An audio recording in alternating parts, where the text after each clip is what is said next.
Assalamualaikum warahmatullahi wabarakatuh. Halo semuanya, perkenalkan nama saya Sally Rahmawati. Di sini saya akan menjelaskan tes laporan hasil observasi, tes anekdot, dan tes hikayat. Yang pertama yaitu yang kita akan bahas yaitu tes laporan hasil observasi. Apa sih yang dimaksud dengan tes laporan hasil observasi ini?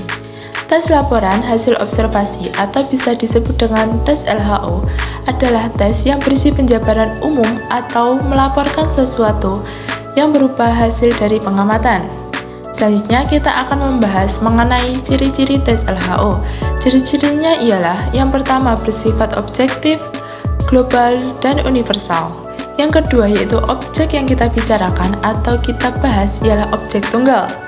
Tunggal di sini maksudnya adalah kalau misalnya kita berbicara tentang boneka, ya sudah kita bicarakan tentang boneka, bukan permainan yang lain. Dan yang ketiga, ditulis secara lengkap dan sempurna. Otomatis penulisan itu harus lengkap dan sempurna, agar pembaca itu tahu dan paham apa maksud dalam tes tersebut.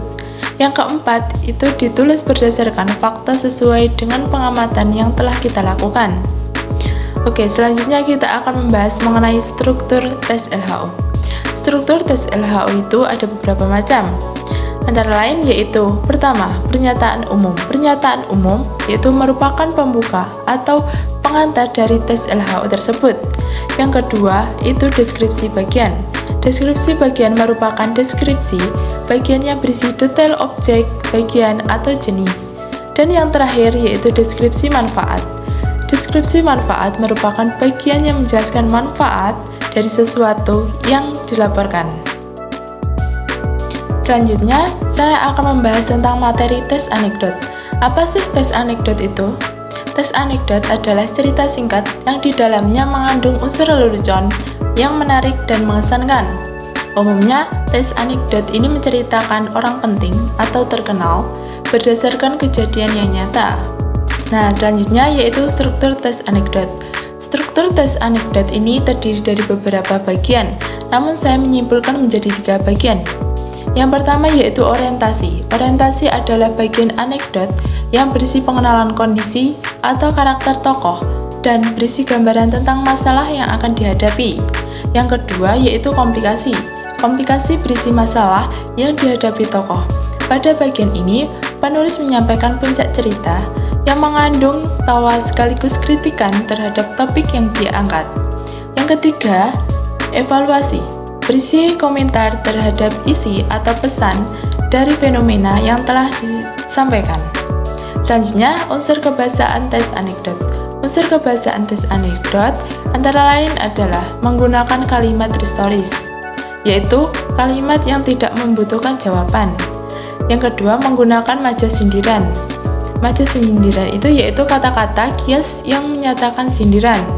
Yang ketiga, menggunakan kata kerja material, yaitu kata yang menunjukkan aktivitas yang dapat dilihat oleh panca indera.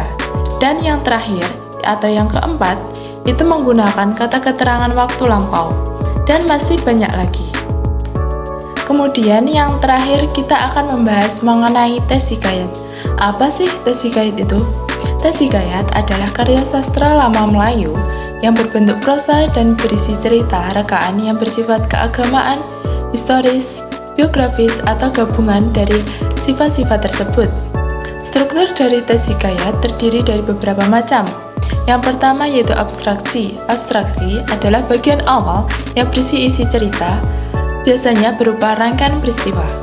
Yang kedua yaitu orientasi. Orientasi adalah bagian yang menjelaskan waktu, tempat, dan suasana dalam cerita. Yang ketiga yaitu komplikasi. Komplikasi adalah bagian yang berisi urutan, kejadian yang saling berkaitan sebab dan akibat, serta munculnya konflik.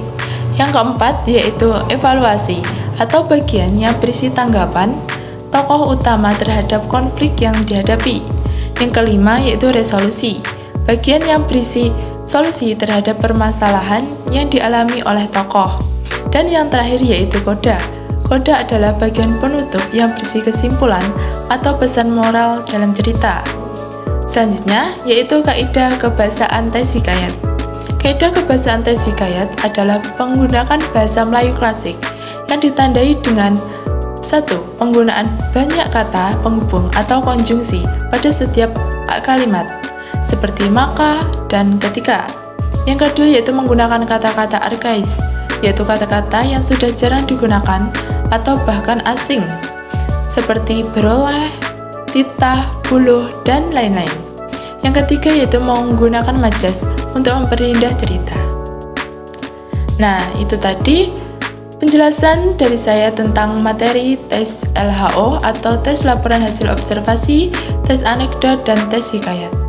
Semoga dapat bermanfaat dan bisa menambah hasanah pembelajaran. Cukup sekian dari saya. Wassalamualaikum warahmatullahi wabarakatuh.